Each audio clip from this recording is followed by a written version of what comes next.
Buenas tardes, amados hermanos. El Señor les bendiga mucho, les llene de su gracia. Es una gran bendición que estemos juntos alabando al Señor, dándole frutos de labios, diciéndole lo que le amamos, estando agradecidos por su salvación. Amén. Vamos a orar para poder entrar en las Escrituras, meditar en la palabra del Señor para la gloria de su nombre. Oramos, hermanos. Señor, gracias te damos por la bendición que tenemos de estar en tu presencia. Tú nos has convocado, Señor, en este día a un grupo de tus hijos. En este lugar estamos presentes. Hemos venido a escucharte, hemos venido a alabarte. Hemos venido, Señor, a decirte que hemos comprendido que alejado de ti nada podemos hacer. Somos indignos, Señor. ¿Qué es nuestra vida, Señor, fuera de ti? Señor, es neblina, es como el viento, es algo pasajero, pero en ti, Señor, estaremos eternamente y para siempre. Mira tu iglesia, mira tu cuerpo, mira tu pueblo, por los que moriste en la cruz del Calvario. Te ruego, Padre, que les hables como hablaste a mi corazón con tu palabra. Sea tu palabra la que les bendiga, sea tu palabra la que les ministre, sea tu palabra la que los corrija, los exhorte, los discipline, sea tu palabra la que los motive. Siempre tu poderosa palabra sea la que nos hable. Bendito seas, Señor, a ti, Padre, a ti, Hijo, a ti, Espíritu Santo, siempre la gloria. Amén. Muy bien, hermanos. Perdón. El sermón de esta tarde-noche tiene un título que le he puesto Los oficiales del templo porque tiene que ver con lo que vamos a ver. En esta exposición de Esdras que vamos a ver en esta tarde-noche, nos tenemos que ordenar, porque ya empezamos hace un tiempo, ya van varios sermones, y necesitamos ordenarnos para saber por dónde andamos. Para que no perdamos el hilo narrativo de lo que fue pasando hasta este texto que vamos a compartir en el día de hoy. ¿Cuántos están desde que comenzamos el libro de Esdras? Cuando empezamos Esdras 1:1. Bueno, ¿se acuerdan que todo arrancó con el decreto de Ciro, el rey de Persia? No olvidar que no fue solamente el decreto que generó el mover de los israelitas, no solamente fue un decreto del imperio que movilizó a la nación a volver a su tierra, sino que Isaías, tanto capítulo 41 como capítulo 45, nos dice que fue Dios quien llamó a Ciro para poner en su corazón para que hiciera volver a su pueblo a Jerusalén. ¿Amén? Eso es lo que hemos visto a grandes rasgos el primer sermón. Luego vimos los preparativos para este retorno, porque hubo un llamado de Dios, pero después hay toda una serie de cosas que debe ordenar para ir a acudir el llamado de Dios. Y esto lo vimos del versículo 5 al 11, donde los jefes de las casas paternas, ¿se acuerdan que dice se levantaron?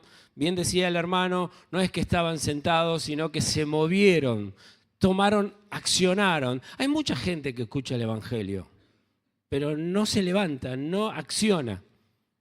Escuchó algo lindo, estuvo lindo, más o menos, no sé, no me gustó, lo que fuere, pero no accionan. Bueno, pero los jefes de las casas paternas se levantaron, pero el mismo texto nos había enseñado que fue Dios quien movió y despertó los espíritus en esta gente para que volvieran a su tierra. Después conocimos los dirigentes de este retorno, ¿se acuerdan? Conocimos a Zorobabel, conocimos a Jesúa y conocimos un censo, una lista enorme de personas El pueblo, según sus clanes, algunos fueron llamados según el nombre de sus padres, algunos eran llamados según sus ciudades, algunos eran llamados para ser reconocidos de diferentes maneras. Y finalmente, el domingo pasado, vimos la primera anticipación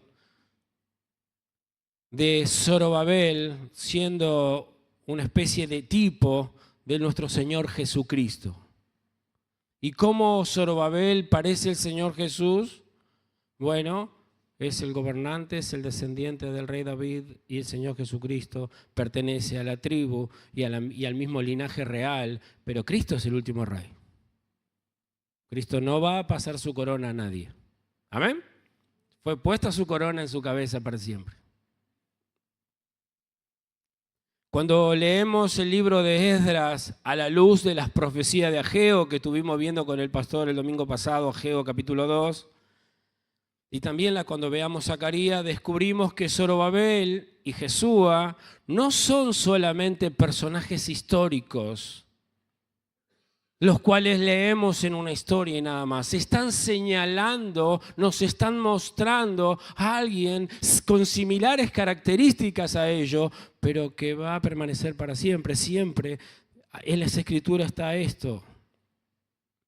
Y se debe entender todo a la luz de nuestro Señor Jesucristo. La luz vino al mundo. Cristo es la luz. Cristo es, miren, si alguien no está en Cristo en esta tarde, está en tinieblas. No importa cuán sabio seas o te sientas, si Cristo no está en tu corazón, estás en plena oscuridad. Porque la luz vino al mundo y los hombres amaron más las tinieblas que la luz. Y lo crucificamos, ¿se acuerdan? Lo matamos. Ahora bien, ¿para qué estamos en esta tarde-noche, hermanos? Bueno, lo que tenemos por delante es un texto maravilloso de cómo Dios prepara las cosas para relacionarse con su pueblo y los medios que Él mismo nos da los cuales son indispensables para relacionarse con nosotros. Hermanos, nosotros venimos de unas raíces pentecostales donde creíamos que podíamos hacer lo que sea y Dios lo recibía porque Él ve en mi corazón que lo hago con mucha alegría. ¿No? No funciona así. Él dio los medios como quiere y pretende que nos acerquemos a Él. No es de cualquier manera. Nos acercamos como Él nos ha pedido. Recuerde que es un Dios muy santo. Hubo un profeta que le dijo, eres muy limpio de ojos para mirar nuestras maldades. ¿Qué es el hombre para que nos visites? Entonces, hermanos, Dios ha puesto cómo debemos acercarnos a Él. Y esto nos va a traer a un segundo censo que va a tener que ver con el texto de esta noche, que son los oficiales que van a trabajar en todo el sistema ceremonial para que el pueblo tenga comunión con su Dios. ¿Amén? Imagínense, voy a dar un ejemplo fuera de mis textos para que usted vea lo de qué voy a hablar. ¿Qué pasaría si no hubiera pastores en esta iglesia? ¿Qué pasaría si no hubiera diáconos en la iglesia? Bueno, cada uno haría lo que bien le parece. ¿Se entiende? Estaríamos igual que los jueces. Cada uno haría lo que más o menos a mí se me ocurre. Pero los pastores y los diáconos y los líderes están puestos para enseñarle al pueblo qué dice Dios, cómo se deben acercar a Él. Esa es la responsabilidad de los líderes. De esta manera te tenés que presentar delante de Dios. De esta manera cada domingo nos presentamos delante de Dios. ¿Amén? Muy bien. Antes de entrar a nuestro texto, quisiera que juntos recordemos un episodio que sucedió después que el pueblo de Israel hicieron los becerros de oro. ¿Se acuerdan? ¿Todos se acuerdan de los becerros de oro? El pueblo de Israel fue rescatado, muy rápido fue rescatado, estaba en el desierto. Moisés subió a buscar los mandamientos de Dios, lo que Dios pretende de nosotros, y como demoró mucho, el pueblo levantó 2 becerros de oro, lo adoraron, le llamaron Jehová, y el Señor se enojó con ellos y pasó algo terrible. Pero después de eso, Éxodo 33, del 1 al 3, dice esto. Jehová, el Señor, dijo a Moisés, anda, sube de aquí tú y el pueblo que sacaste de la tierra de Egipto, a la tierra del cual juré a Abraham, a Isaac y Jacob, diciendo, a tu descendencia la daré. Y yo enviaré delante de ti el ángel y echará fuera al cananeo y al amorreo, al eteo, al fereceo, al heveo y al jebuseo, a la tierra que fluye leche y miel, pero yo no subiré en medio de ti porque eres un pueblo de dura cerviz. No sea que te consuma en el camino. Hermanos, la santidad de nuestro Dios es un gran problema para nosotros. Su santidad es un gran problema para nosotros. Por eso Dios le dice, mira, te voy a enviar con el ángel, yo no voy a estar en el medio de ustedes, no vaya a ser que los consuma, porque ustedes son muy testarudos. Ustedes no entienden que la santidad le conviene a nuestra vida. Y después de esta rebelión, Dios dijo que no viviría en medio de ellos. Era demasiado peligroso para ellos que Dios viviera en medio de un pueblo pecador. Su terrible santidad podría estallar y borrarles del mapa en un instante. Hermanos, la bendición suprema del Señor es que Él ponga su casa en medio de la nuestra. La bendición más grande que podemos anhelar es que Dios viva en medio de nosotros.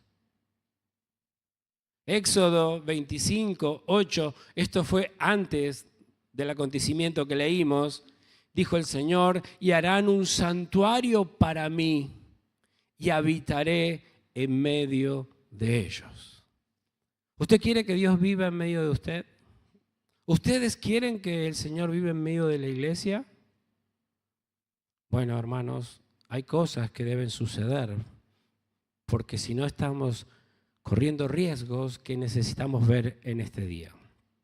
La oración de Moisés en ese tiempo fue el Señor, que quería tener comunión con el Señor. Moisés le pide dos cosas. Le pide que quiere conocerlo, porque la única manera de andar en obediencia con el Señor es conocerlo.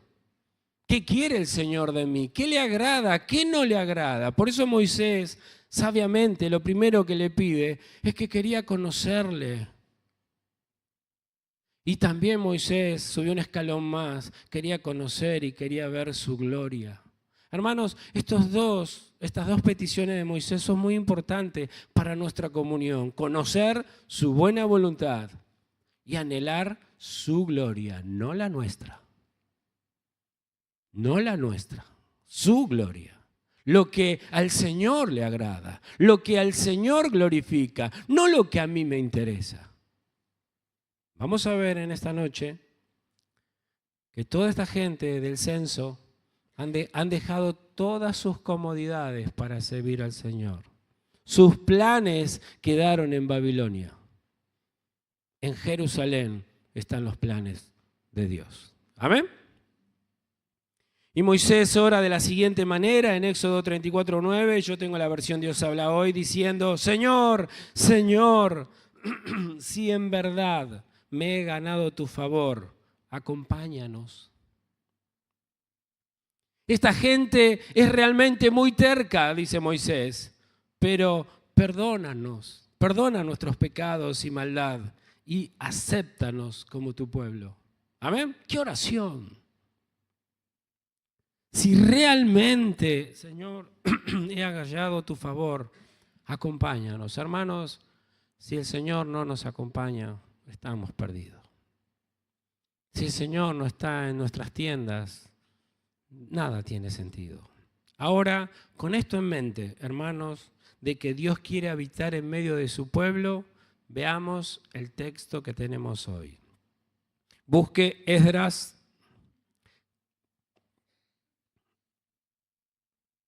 capítulo 2, versículo 36.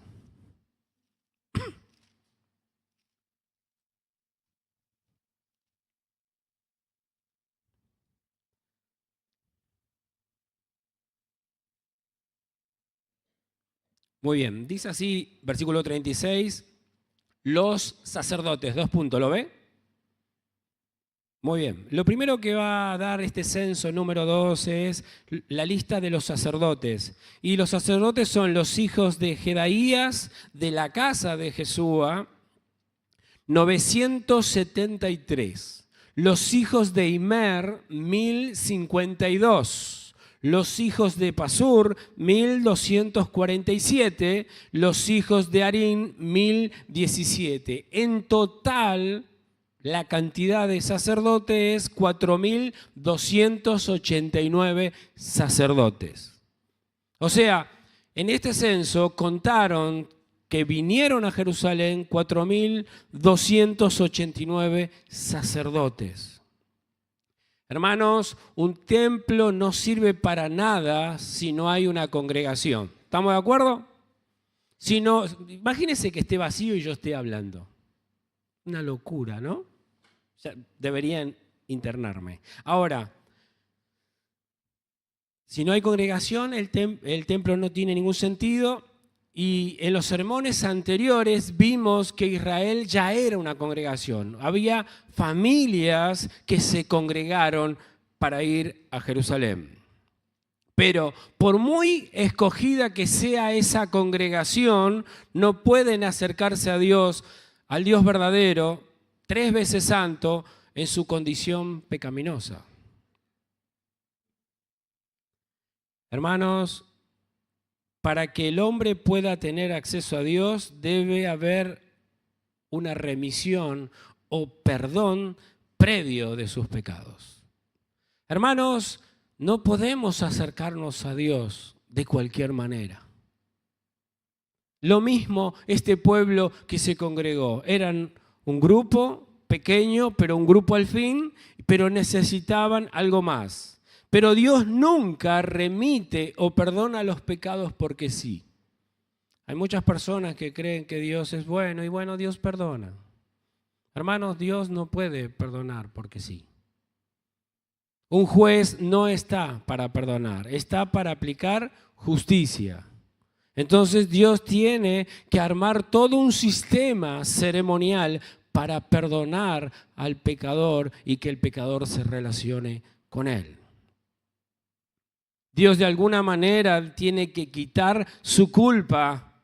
Hermanos, Isaías cuando vio al Señor era el profeta de Dios. Ya llevamos 6 capítulos de Isaías. E Isaías se da cuenta que es un hombre pecador, de labios inmundos y que vive en un pueblo de labios inmundos. ¿Por qué sucede eso? Porque su santidad nos muestra lo indigno que somos. Lo indigno que somos, hermanos. Entonces Dios debe quitar esa culpa para que podamos tener una relación con Él. Ezequiel 18:4, el Señor sentenció esto: el alma que pecare, esa morirá. Hermanos, nosotros hemos pecado y debemos morir. Todos debemos morir. Ahora la pregunta es ¿por qué no hemos muerto? Bueno, está bien, pero después vas a morir. Hermanos, alguien murió en nuestro lugar. Dios no puede perdonarme porque sí. A alguien le tiene que aplicar mis fechorías.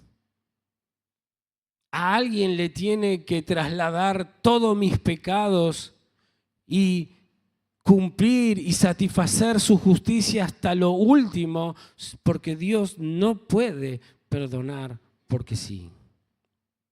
Ahí es donde entran en acción los sacerdotes que acabamos de leer. Dios mismo había hecho provisión para la expiación de la culpa humana al designar descendientes de Aarón que sean sacerdotes y mediadores entre los hombres y Dios. Porque Dios fue ofendido, porque Dios fue agravado con nuestros pecados. Dios había mandado que delante del pueblo se construyera un altar en que los sacerdotes tenían que matar animales y ofrecerlos en sacrificio a Dios a fin de expiar los pecados. Los animales servían como sustitutos del hombre pecador. Entonces, un pecador se acercaba al altar que estaba delante del tabernáculo, un altar, podríamos decir una parrilla con fuego, y me presentaba con un animalito, entendiendo que ese animalito yo iba a transferirles mis pecados, ese animal inocente, e iba a ser tirado a una parrilla, iba a ser consumido, y de alguna manera Dios en esa provisión hacía que yo me pueda volver a mi casa en paz con Él. Pero esto lo tenía que hacer cada vez que pecaba. Cada vez que pecaba. Se dedicaban toda su vida a comprar animales porque tenían que tener una buena granja, ¿no? Porque los pecados no cesaban. Por supuesto, los cristianos sabemos perfectamente que es imposible que sangre de toros y de machos cabríos quiten nuestros pecados. ¿Por qué lo sabemos? ¿Porque somos más inteligentes que nuestros hermanos del Antiguo Testamento? No, porque Hebreos 10:4 nos enseñó eso. ¿Amén? Es imposible que animales quiten nuestros pecados, pero fue un sistema ceremonial que sirvió para que pudiéramos tener paz y acercarnos al Señor. Y además que los sacerdotes de la casa de Aarón, por mucho que estuviesen de pie día tras día ministrando y ofreciendo muchas veces los mismos sacrificios, nunca podían conseguir la verdadera justificación para el pecador. Esto también lo dice Hebreo 10, versículo 11. Entonces tenemos muchos animales que entregamos por nuestros pecados. Traigo un animal inocente para que muera en mi lugar. Un toro, mañana otro, y así se pasaban la vida. Y los sacerdotes todos los días sacrificando 1, 2, 3, todo el tiempo, eran carniceros, no eran tanto como pastores que ustedes se imaginan, eran unos carniceros. Un animal no puede ser el sustituto válido de un hombre. Por lo cual, aquellos animales ofrecidos bajo el antiguo pacto tenían valor solamente por cuanto anticipaban aquel único sacrificio que quita realmente nuestra culpa. Por eso Juan el Bautista, cuando vio al Señor, cuando se venía a bautizar, dijo esto, Juan 1:29. El siguiente día vio Juan a Jesús que venía a él y dijo, he aquí el Cordero de Dios que quita el pecado del mundo. Amén. Hermanos, los cristianos, por las Escrituras, sabemos que el Señor Jesús es el único que nos quita el pecado y para siempre. Como consecuencia, entendemos que todo el ministerio expiatorio del Antiguo Testamento encuentra su cumplimiento en la persona de nuestro Señor Jesucristo. Si Cristo no hubiera venido, esta reunión sería muy diferente. Habría bramidos de ovejas, algunos vendrían con palomas, depende del bolsillo de cada uno, esto sería una feria. Y cada uno vendría con un corazón sincero a ofrecer, haciéndose responsable de su pecado, pero la culpa se la iba a llevar un animalito.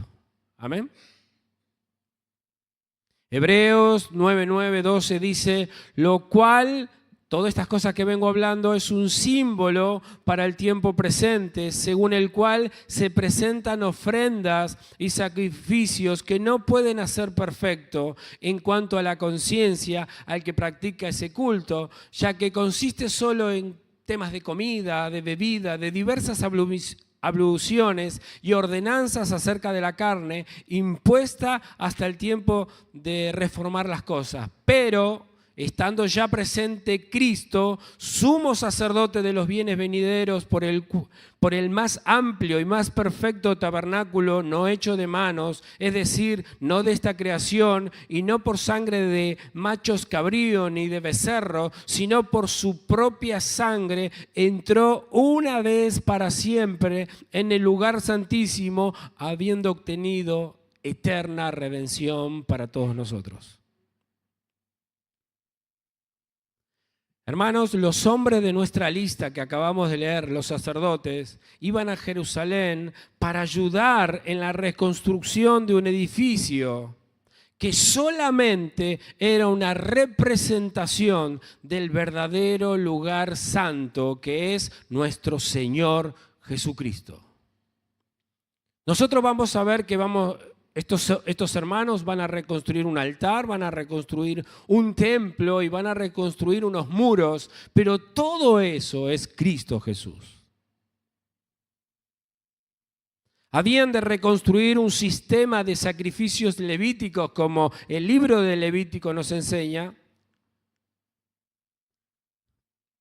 Pero esto en sí, hermanos, no podía quitar la culpa de las personas. Y puesto que los pecados humanos son muchos, iban a tener que ofrecer sacrificios cada día y cada día. Por eso es que hay más de 4.000 sacerdotes.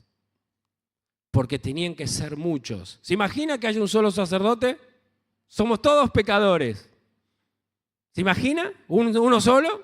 Bueno, tenía que haber un montón de sacerdotes porque cada uno venía con su animalito y era una continua. Pero toda esa labor sacerdotal interminable y aparentemente inútil iba a recibir su cumplimiento y su culminación en el sacerdocio de nuestro Señor Jesucristo. Un solo hombre, un solo sacrificio, una sola vez, pero de una eficacia universal y eterna. Hermanos, a la obra expiatoria de la cruz es única e irrepetible. Por eso, cuando ustedes leen el Antiguo Testamento y ven que Moisés le dice el Señor, Moisés, ¿se acuerdan? El pueblo necesitaba agua y dijo Moisés, agarrá la piedra y golpea la piedra que sale agua, ¿se acuerdan? Bien, salió agua, tomaron agua. Pero después, a los hijos de esa generación mala y dura, le dice el Señor, Moisés, hablale a la piedra. ¿Y qué hizo Moisés? Está prohibido, hermanos, no se puede sacrificar a Cristo 2 veces. Es lo que dice el autor de Hebreo. Todos aquellos que desprecian a Cristo están perdidos porque Cristo no va a morir una segunda vez por nadie. Una sola vez y para siempre. Y nos conviene recibir tal bendición. Nos conviene. Primera de Timoteo 2:5 dice, porque hay un solo Dios y un solo mediador entre Dios y los hombres, Jesucristo hombre. Sin embargo, hermanos, los sacerdotes del Antiguo Testamento no solamente ofrecían sacrificios por los pecados, sino que ejercían varias funciones. Por ejemplo, intercedían por el pueblo, ellos oraban por el pueblo. Ofrecían sacrificio de acción de gracia. No solamente era llevar animales por el pecado, llevaban ofrendas porque estaban felices, porque su Dios los había bendecido. Bajo el nuevo pacto, muchas de esas funciones siguen válidas, pero ahora no pertenecen a una casta sacerdotal especial, sino a todo el pueblo de Dios. Ahora nos pertenece el sacerdocio a todos. Pero a veces escucho a algunos predicadores que creen que pueden hacer el sacrificio por nuestros pecados. No, hermanos, eso no se puede hacer. Eso lo hizo Cristo una sola vez y para siempre. Nosotros como pastores, como líderes, como ministros del Señor, intercedemos por ustedes, porque oramos por ustedes. Y agradecemos al Señor por ustedes. Pero más de eso no podemos hacer. Amén. Apocalipsis 1:6 dice, y nos hizo reyes y sacerdotes para Dios, su Padre, a Él sea la gloria e imperio por los siglos de los siglos. El Señor Jesús, con su sacrificio en la cruz, nos hizo a todos reyes y sacerdotes para su Dios. ¿Usted se ha enterado que es un rey y es un sacerdote para su Señor? Primera de Pedro 2:5, vosotros también, como piedras vivas, sed edificados como casa espiritual y sacerdocio santo para ofrecer sacrificios espirituales aceptables a Dios por medio de nuestro Señor Jesucristo. Hermanos, todos somos sacerdotes y ofrecemos sacrificios espirituales. Ya no me presento con un buey en nombre de usted ante Dios. No lo hago. No presento palomas, no me acerco con una torta para decirle, Señor, esta torta te la mandó Esteban. Perdonalo, ayúdalo. No. Pero nos presentamos ante Dios a hacer sacrificios y peticiones espirituales delante de Él. Y Él nos oye por medio de su Hijo Jesucristo. En ese sentido, cada creyente tiene responsabilidad sacerdotal. Bajo el antiguo pacto hubo una clara distinción entre los judíos de la congregación y la casta sacerdotal. Era muy claro quién eran los sacerdotes y el grupo común del pueblo. Ahora, esa distinción queda abolida.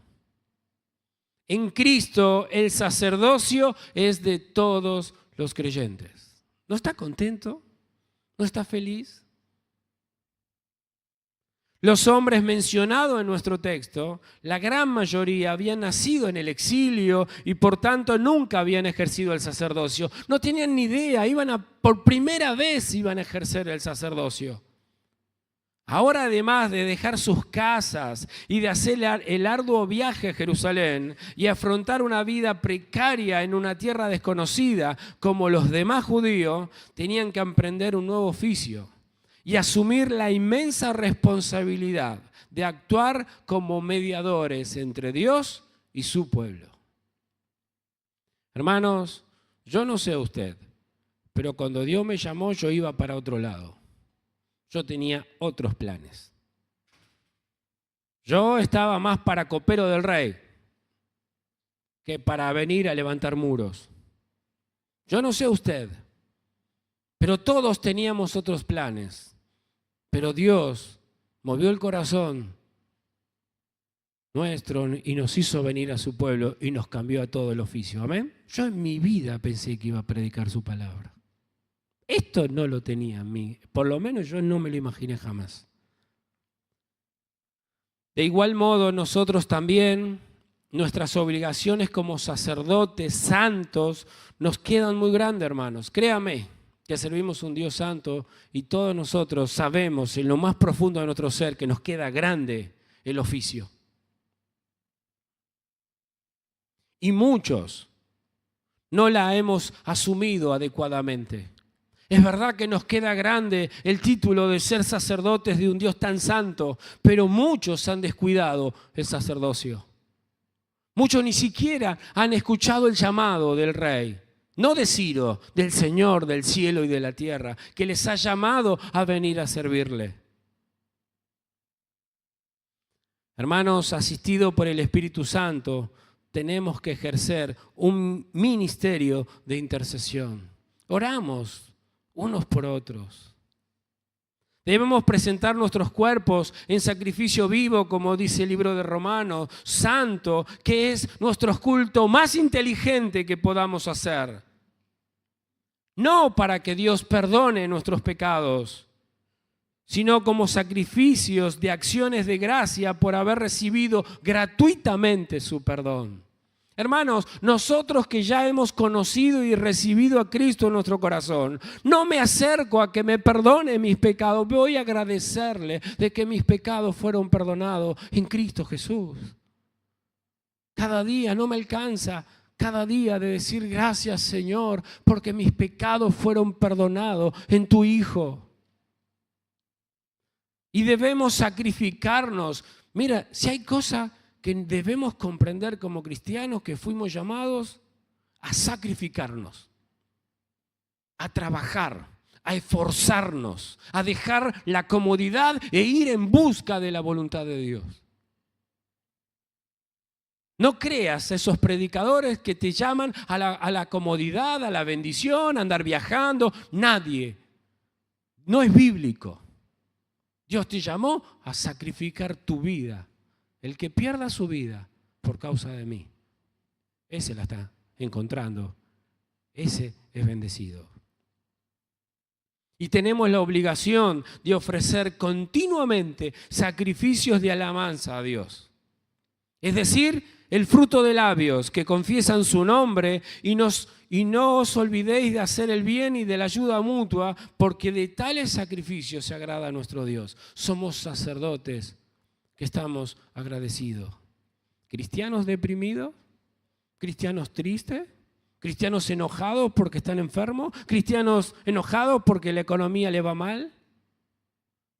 Hermanos, debemos arrepentirnos. Somos sacerdotes que ofrecemos sacrificios de alegría porque nuestros pecados fueron perdonados.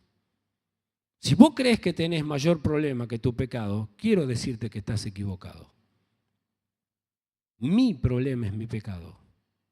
La economía no es ningún problema para mí. Es mi pecado, mi problema. Quiero mencionar algo muy importante. Perdón, me estaba pasando algo. La construcción del templo de Jerusalén habría sido un ejercicio inútil sin la presencia de los sacerdotes. Hubiera sido perder el tiempo porque la congregación de Israel sin sacerdotes jamás habría podido acercarse a Dios. Es más, Dios le hubiera quitado la vida por acercarse de una manera que no corresponde. Y ustedes saben que en la Biblia hay un montón de ejemplos de personas que se presentaron como no correspondía y murieron. Y hasta tenemos ejemplos en el Nuevo Testamento de personas que se acercaron como no correspondía a Dios y también murieron.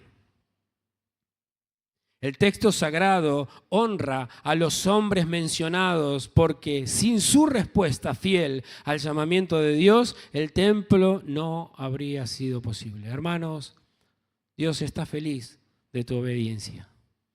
Dios está contento que hayas acudido a la obra. No sos un número más. Dios está feliz que estés en esta noche. Quiero mencionar algo muy importante. En los tiempos de David, según Crónicas 24:3, dice: y David con Sadoc, de los hijos de Eleazar y de Ahimelech, de los hijos de Itamar, los repartió por sus turnos en el ministerio. Se habían formado en los tiempos de David 24 turnos de sacerdotes para servir en el templo. Quiero decirle que de esos 24 turnos, solo 4 familias de esos turnos regresaron. 20 grupos no sabemos dónde están. 20 grupos no sabemos si ya murieron, si no quedó ninguno de ellos, si estaban cómodos en Babilonia y no quisieron regresar. Lo único que sé, que de 24 turnos, de 24 familias, solo regresaron la familia de Jedaías, de Imer, de Pasur y de Arín. 4 familias sacerdotales, los cuales sumaban 4.289 personas, regresaron para honrar a su Dios. Versículo 40 de lo que venimos leyendo en Esdras. Los levitas, 2 puntos. Los hijos de Jesúas, de Cadmiel, de los hijos de Odavías, 74. Hermanos, los levitas que regresaron eran 74. Después de la congregación general y los sacerdotes, están los levitas. Los sacerdotes eran también de la tribu de Leví, pero ustedes sabrán que el Antiguo Testamento diferencia el sacerdocio con los hijos de Aarón, y los levitas eran las personas que se encargaban del mobiliario del templo. Eran todos levitas, pero tenían diferentes responsabilidades. Pero el término levita se emplea para referirse a las demás casas de las tribus, aparte de la consagración de Aarón. Fueron apartados por Dios estos levitas para su servicio. Esto lo dice Deuteronomio 18. En aquel tiempo apartó Jehová la tribu de Leví para que llevase el arca del pacto de Jehová, para que estuviese delante del Señor para servirle y para bendecir en su nombre. O sea, los levitas tenían una tarea preciosa de desarmar el mobiliario del templo, guardar las cosas, trasladar las cosas, guardar el arca, guardar el propiciatorio, guardar todo. Ellos eran los responsables de guardar todo. Y también de bendecir en su nombre, que significa de hablar las palabras de Dios al pueblo. Debían ayudar a los sacerdotes en su ministerio. Mire lo que hacían los levitas. Primera de Crónicas 23-25. Dice, porque David dijo, Jehová Dios de Israel ha dado paz a su pueblo Israel, y él habitará en Jerusalén para siempre, y también los levitas no tendrán que llevar más el tabernáculo y todos los utensilios para su ministerio, y estaban bajo las órdenes de los hijos de Aarón para ministrar en la casa del Señor, en los atrios, en las cámaras, en la purificación de todas las cosas santificadas y en la demás obra del ministerio de la casa. El trabajo de los levitas era enorme. ¿Y cuánto había? 74.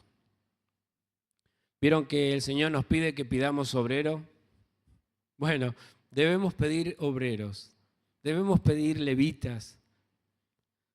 Tenían responsabilidades importantes en torno al templo y sus muebles y en torno a la enseñanza y la aplicación de la ley. Segunda de Crónicas 19:8 dice, puso también Josafat en Jerusalén a algunos de los levitas y sacerdotes y de los padres de la familia de Israel para el juicio de Jehová, o sea, para la enseñanza de las Escrituras y para las causas. Y volvieron a Jerusalén. Versículo 11, y aquí el sacerdote Amarías será el que os presida en todo asunto de Jehová, y Zebadías, hijo de Ismael, príncipe de la casa de Judá, en todos los negocios del rey. También los levitas serán oficiales en presencia de vosotros. O sea, los levitas tenían el trabajo hasta de enseñarle a los reyes y a los gobernantes las Escrituras.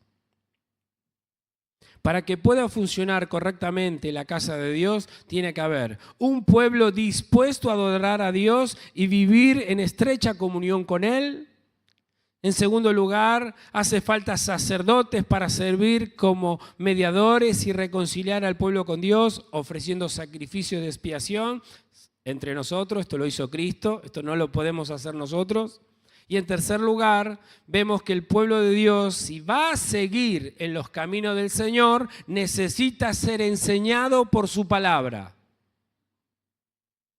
Si no conocemos sus Escrituras, hermanos, no podemos servir correctamente al Señor.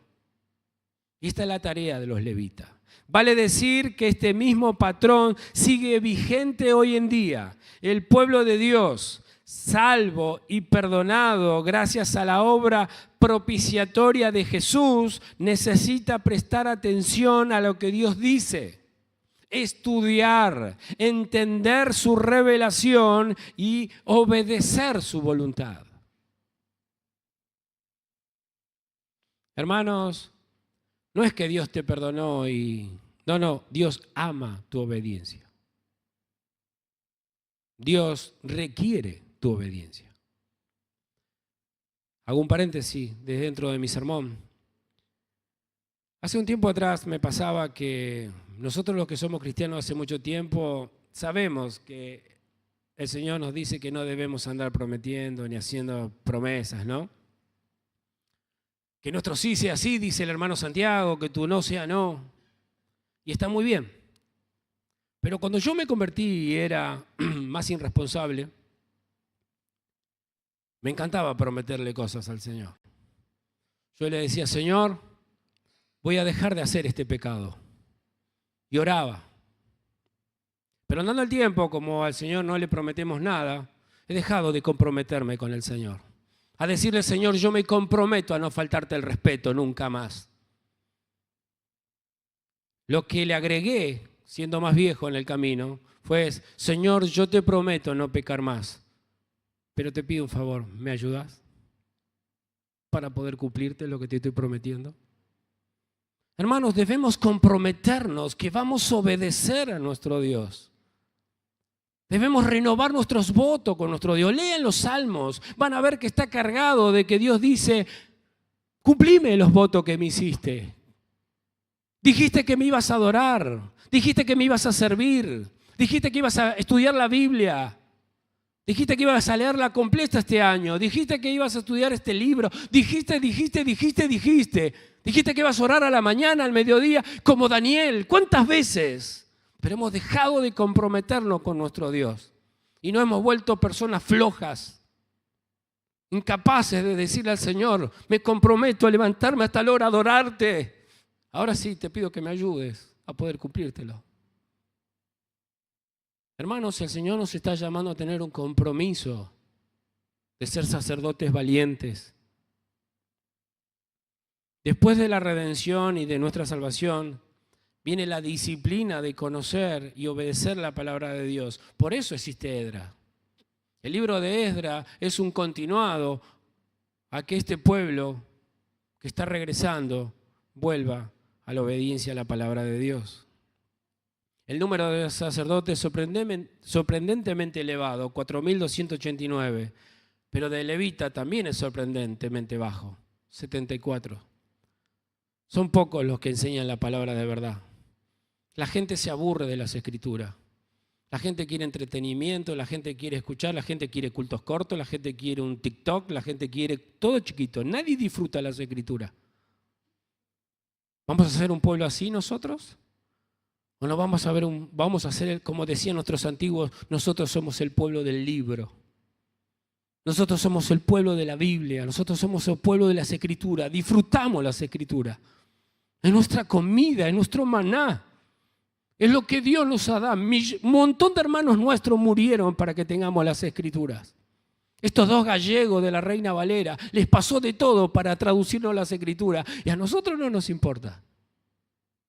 A nosotros no nos costó nada. A nosotros nos costó pagarle 40.000, 25.000 pesos al hermano Julián. Eso nos salió de la Biblia. Eran muy pocos los levitas que enseñaban las escrituras, pero sobre sus hombros descansaba una gran responsabilidad. Dios nos ayude a seguir predicando las escrituras hasta el final, aunque todo el mundo se esté aburriendo de escuchar la palabra de Dios. Versículo 41. Los cantores, 2 puntos. Los hijos de Asaf, 128 cantores. Músicos, quiero decirte que hubo 3 compañías de cantores. Solo volvió una, la de Asaf. Para que el templo funcione correctamente como lugar de reunión entre Dios y su pueblo, los levitas deben estar en su lugar enseñando la palabra de Dios. Entonces Dios le habla a su pueblo. Pero también es importante que el pueblo le hable a su Dios y le exprese verbalmente su gratitud en adoración. Por eso cantamos. Hay muchos que ni saben por qué hicimos la alabanza. ¿Por qué cantamos 2 canciones y después cantamos 2? ¿Porque queda lindo? ¿Porque es una liturgia? Porque es la manera que tenemos de hablarle a nuestro Dios con nuestro corazón y decirle que la salvación es de nuestro Dios. Es la forma que tenemos de cantarle a este rey que le debemos todo. Para ayudar con el ministerio musical del templo se habían constituido en los tiempos de David y también en Salomón un cuerpo de levitas especiales designado para dirigir la alabanza. Primera de Crónicas 25:1. Asimismo David y los jefes de los ejércitos apartaron para el ministerio a los hijos de Asaf, de Emán y de Jedutum, para que profetizasen con arpas, salterios y símbolos. Fíjese, predicaban con la guitarra. Por eso somos tan celosos de lo que estamos cantando. Por eso hemos aprendido que no podemos cantar cualquier cosa. No puede ser que la misma canción a Dios se la podamos cantar una mujer. No puede ser. No puede ser, hermanos. Las canciones que nosotros hacemos son para nuestro Dios, para sus atributos, para expresarle nuestro amor a Él con las palabras que Él nos ha dado. Aquí está la narración de lo que pasó cuando Salomón hizo trasladar el arca en el momento de inaugurar el templo. Segunda de Crónica, es importante que leamos esto. Segunda de Crónica, capítulo 5, del 11 al 14. Y cuando los sacerdotes salieron del santuario, porque todos los sacerdotes que se hallaron habían sido santificados y no aguardaban su turno, y los levitas cantores, todos los de Asaf, los de Emán y los de Jedutún, juntamente con sus hijos y sus hermanos, vestidos de lino fino, estaban con címbalos, con salterios, con arpa, al oriente del altar, y con ellos 120 sacerdotes que tocaban trompeta. Cuando sonaban pues las trompetas y cantaban todos a una para alabar y dar gracias al Señor. Y a medida que alzaban la voz con trompetas y címbalos y otros instrumentos de música y alababan al Señor diciendo, porque Él es bueno, porque su misericordia es para siempre, entonces la casa se llenó de una nube. La casa se llenó de una nube, la casa de Jehová, y no podían los sacerdotes estar allí para ministrar por causa de la nube, porque la gloria del Señor había llenado la casa. Hermanos, mi viejo pastor Mario decía, la iglesia en el momento que más peca en el culto es cuando canta. Hermanos, debemos tener una mente y un corazón que entendamos lo que le estamos cantando a nuestro Señor. Debemos saber cabalmente qué estamos diciendo con nuestra boca. Nuestra mente debe comprenderla y nuestro corazón debe arder cuando cantamos una alabanza. Porque Él llena con su presencia este lugar cuando le alabamos. Como leímos de las 3 familias de cantores, Asaf, Emán y Jedutún, solo quedó la de Asaf. Y Dios honró a este hombre Asaf. Tiene 3 salmos, el Salmo 50, el Salmo 73, el Salmo 82. Y además en Primera de Crónicas 25:2 dice, de los hijos de Asaf, Zacur, José, Netanías, el Azarela, hijo de Asaf, bajo la dirección de Asaf, el cual profetizaba bajo las órdenes del rey. Este hombre Asaf fue un digno líder de alabanza. Era un hombre que supervisaba lo que se cantaba. Estaba atento cómo se alababa a su Dios. Con las palabras de su Dios, con lo que su Dios le agradaba. Por eso este Asaf, el Señor le ha honrado.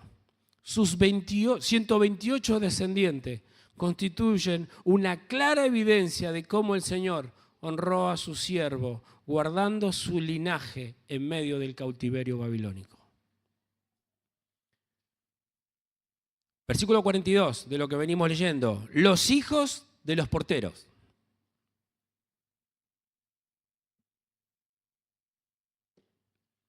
Los hijos de Salum, los hijos de Ater, los hijos de Talmón, los hijos de Acub, los hijos de Atita, los hijos de Sobai, por todos 139.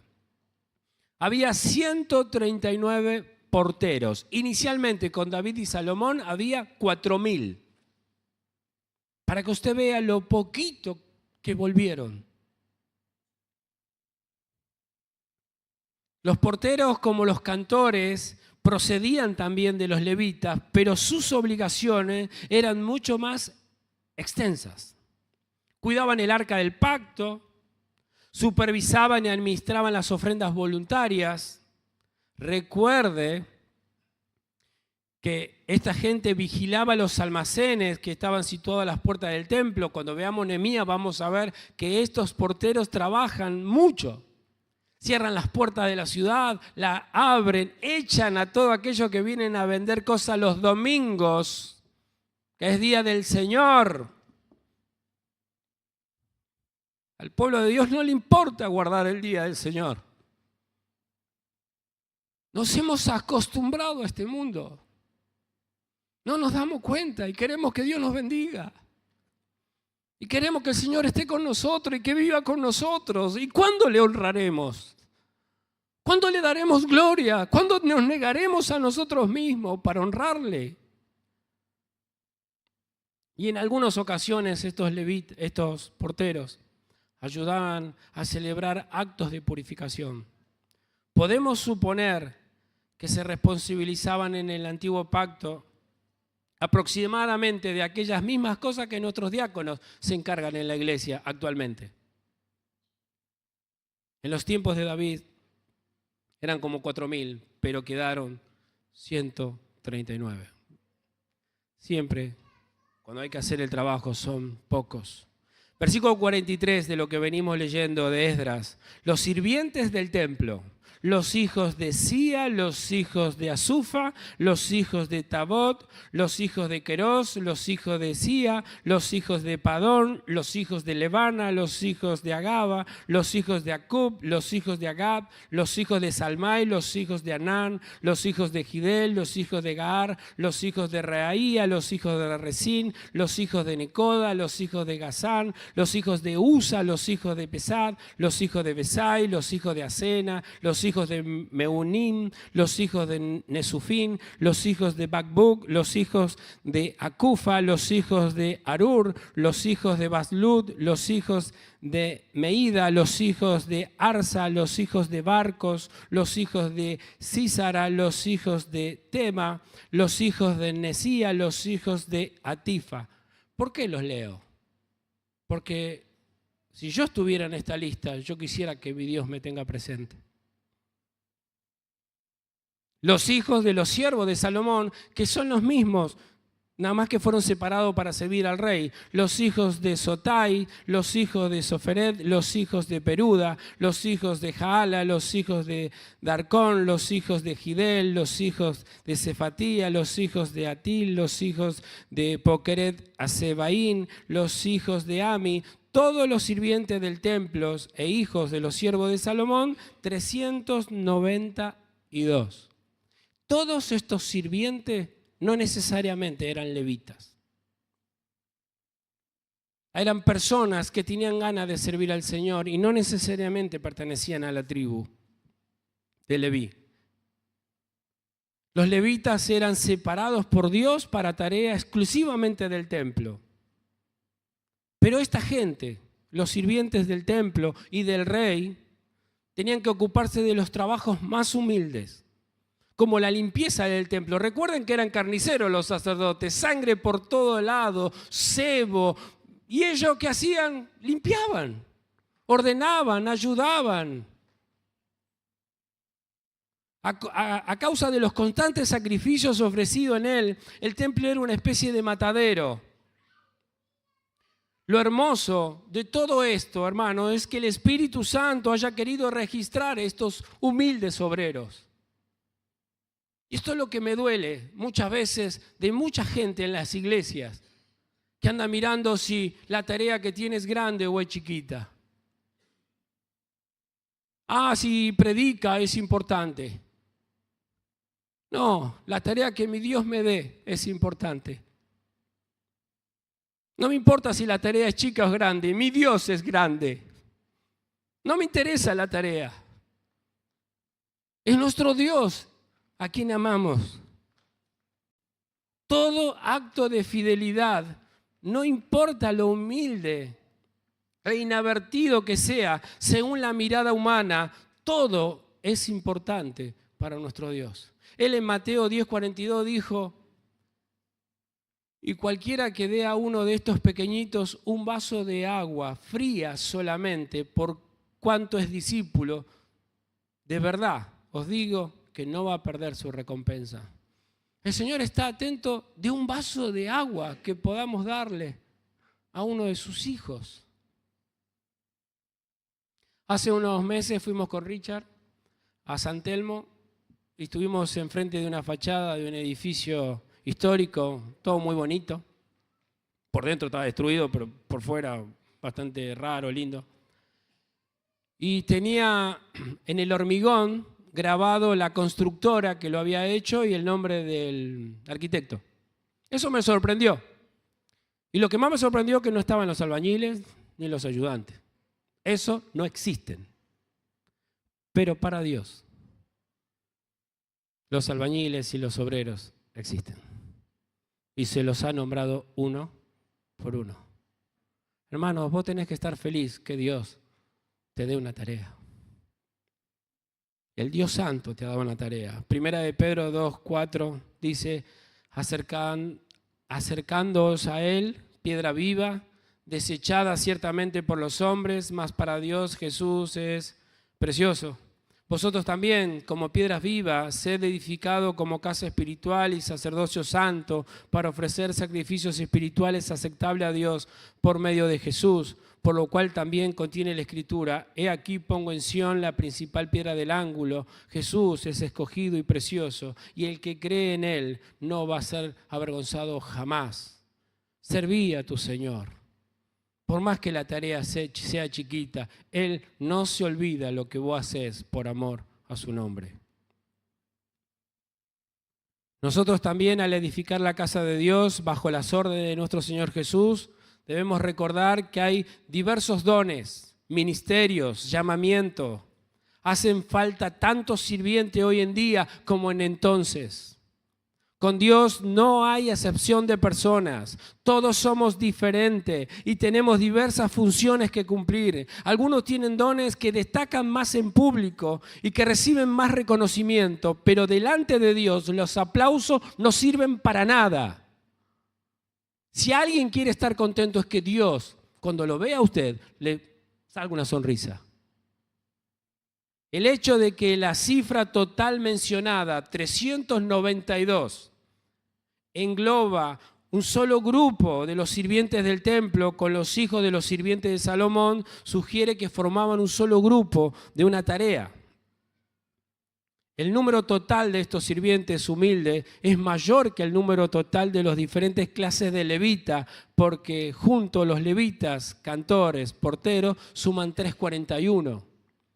Hermanos, el pueblo de Dios es un grupo enorme de tareas que se ven más y tareas que nadie las ve, pero todo es importante para el Señor.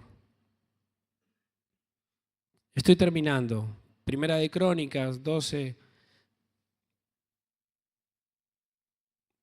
Primera de Corintios 12, 22 y 25. Antes bien, los miembros del cuerpo que se parecen más débiles son los más necesarios, y aquellos del cuerpo que nos parecen menos dignos, a estos vestimos más dignamente, y los que en nosotros son menos decorosos se tratan con más decoro, porque los que en nosotros son más decorosos no tienen necesidad. Pero Dios ordenó el cuerpo, dando más abundante honor al que le faltaba, para que no haya desavenencia en el cuerpo, sino que los miembros todos se preocupen los unos por los otros.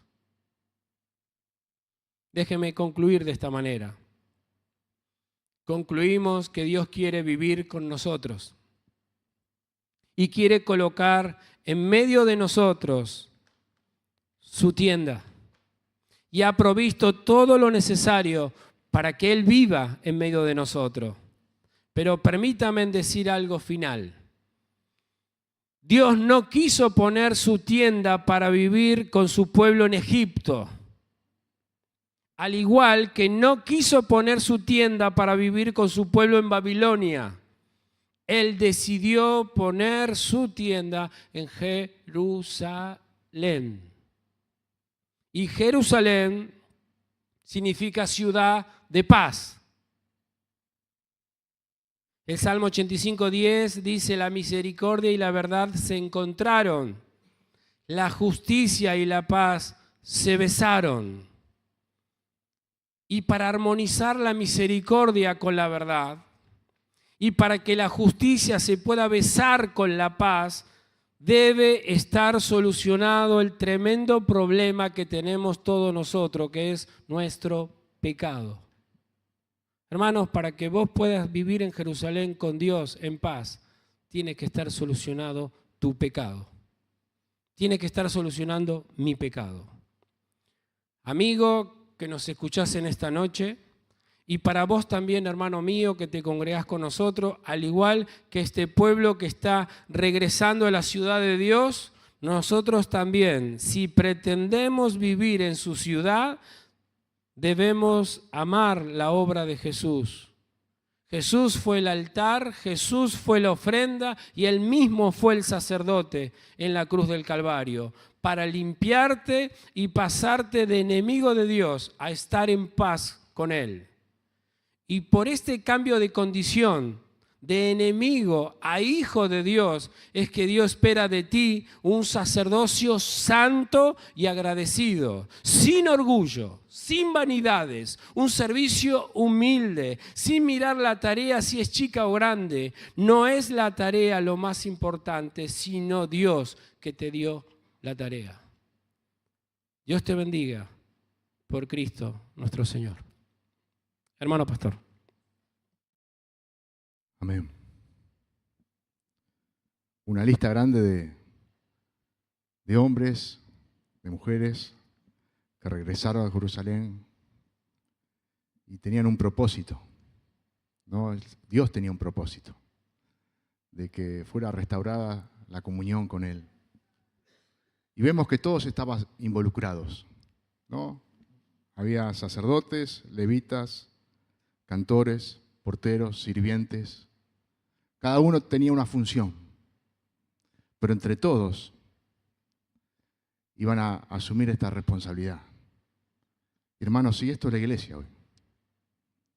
Dios nos ha llamado para su obra, nos ha rescatado para Él, tiene un propósito para nuestra vida, nos ha dado dones, y los dones son para el servicio de su obra, son para el servicio de nuestros hermanos, son para la gloria de su nombre. Y bien, como decía Raúl, Dios no va a evaluar qué tipo de don, sino cómo nosotros desarrollamos ese don, si somos fieles a lo que Él nos ha dado. Y ese es el desafío que tenemos, hermano. ¿Podemos servir a Dios de cualquier manera? No, hermano. Dios es un Dios santo. Y Él no acepta de cualquier manera. Si no Él ha dispuesto como nosotros, debemos hacerlo.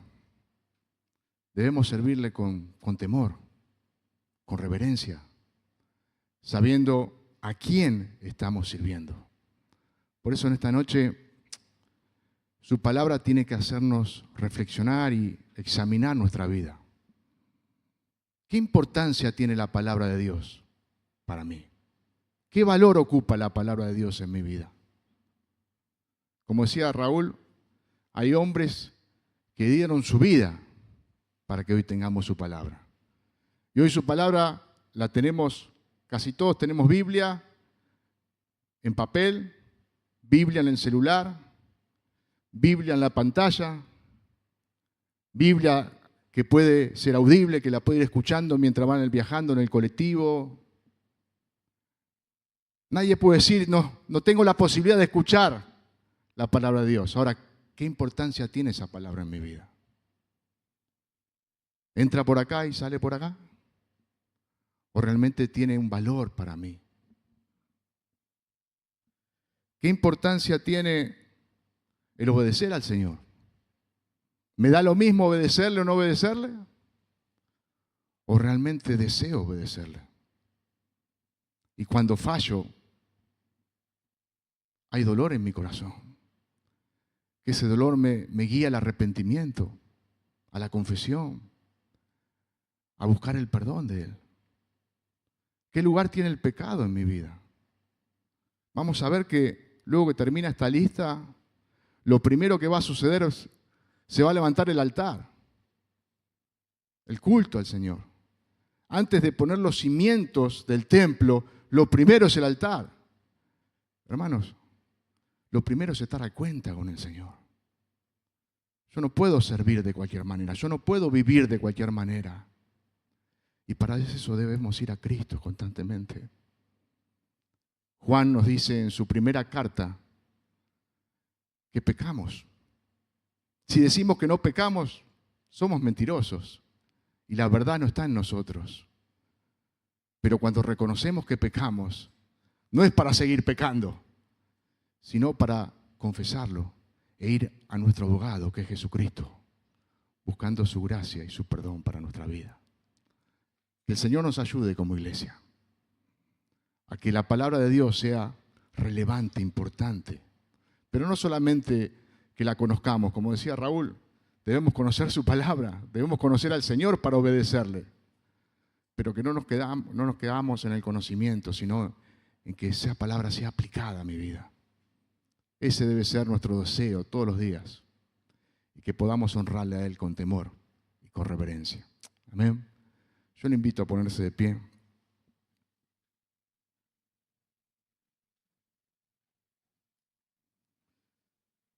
Tengo un aviso antes de estar orando.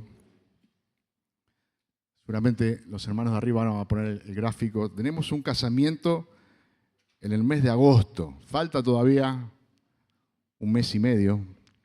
Pero el sábado 15 de agosto a las 15:30 horas en este lugar se casan nuestros hermanos Dan y Julia. A veces decimos que se pongan de pie, pero están de pie y están arriba, así que la mayoría no lo pueden ver, pero los conocemos, a Dan y a Julia, han tomado esta decisión de casarse, si Dios lo permite, el 15 de agosto, sábado a las 15:30 horas. Y el deseo de ellos es que después de la ceremonia podamos quedarnos todo lo que quieran y puedan a compartir con ellos unos alimentos. Así que por eso lo están anunciando con tiempo, porque bueno, hay que calcular a ver cuántos vamos a hacer ese día para compartir con ellos. Y la encargada de anotar, vamos a tener que anotarnos, es Camila Recaite. Camila Recaite, levanta tu mano. Ella es Camila Recaite. Así que todos los que quieren participar acompañando a nuestros hermanos en esta decisión, en ese día tan especial, y participar de la ceremonia, pero también luego quedarse a compartir unos alimentos, tienen que anotarse con Camila, ¿no? Por favor, háganlo con tiempo, por eso falta un mes y medio, pero lleva trabajo, lleva tiempo preparar todo, así que aquellos que creen que pueden estar y quieren estar, vayan anunciándose con Camila. Amén. Amén. Vamos a orar al Señor. No nos olvidemos de nuestros hermanos que padecen distintas enfermedades, que muchas veces no pueden estar con nosotros, como Marco Falón, como Anabela, como José Antonelli Pino, como María Herrero, hermanos nuestros que sufren distintas dolencias, enfermedades y no pueden compartir lo que nosotros compartimos habitualmente el día domingo. Oremos por ellos, para que el Señor les fortalezca, para que el Señor pueda traer paz y gozo en medio de la aflicción. Y oremos por Venezuela. ¿No? Hemos escuchado hace pocas horas la catástrofe en Venezuela, este terremoto, muchas vidas que se han perdido, muchos desaparecidos, muchas familias que no encuentran a sus parientes, a sus amigos. Y hay iglesia en ese lugar. Hay hermanos nuestros en ese lugar que están sufriendo y que tienen una tarea importante por delante. Oremos por nuestros hermanos para que el Señor les fortalezca, para que el Señor les guíe en este tiempo, para que puedan ser luz en ese lugar. Muchas veces en los momentos de aflicción, de dolor, de sufrimiento, hay corazones que son quebrantados, que el Evangelio pueda fluir y que muchos que no conocen a Cristo puedan acudir a Él en este tiempo tan difícil. Así que oremos por nuestros hermanos, oremos por aquellos que no le conocen al Señor, que el Señor tenga misericordia de este país. Amén. Vamos a orar al Señor, vamos a acudir a Él. Hoy tenemos este privilegio, hermano. En ese momento solamente el sumo sacerdote podía entrar al lugar santísimo para comunicarse con Dios. Nosotros, por medio de la sangre de Cristo, hoy tenemos el privilegio de acercarnos confiadamente al trono de Dios, solamente por medio de Cristo. Que podamos hacerlo con un corazón agradecido, con un corazón confiado hacia Él. Y sabiendo que es un privilegio que tenemos. No lo hagamos de cualquier manera, sino que tengamos ese temor que estamos delante de un Dios santo. Vamos a orarle a Él. Padre Santo, estamos delante de tu presencia, Señor. Reconocemos que si podemos estar en pie delante de ti, es por la obra de Cristo. No tenemos méritos, ni somos dignos de estar delante tuyo. Si tú no nos has consumido, es por tu misericordia, por tu gracia. Y hoy podemos estar delante de tu presencia, y hoy podemos tener una comunión contigo. Hoy podemos acercarnos a ti por medio de la oración. Y no solamente que tenemos este privilegio, sino que dice tu palabra que tú oyes nuestra oración. Tus oídos están atentos a nuestro clamor. Por eso en esta tarde nos presentamos delante de ti como hijos tuyos. Y te pedimos que tengas misericordia de nuestra vida, Señor. Que nos ayudes a serte fieles. Que nos ayudes, Señor, a obedecerte. No de una forma perfecta porque somos pecadores, sino que lo podamos hacer de una forma sincera. Que realmente nuestro deseo sea agradarte, sea servirte. No de cualquier manera, sino como a ti te agrada, Señor.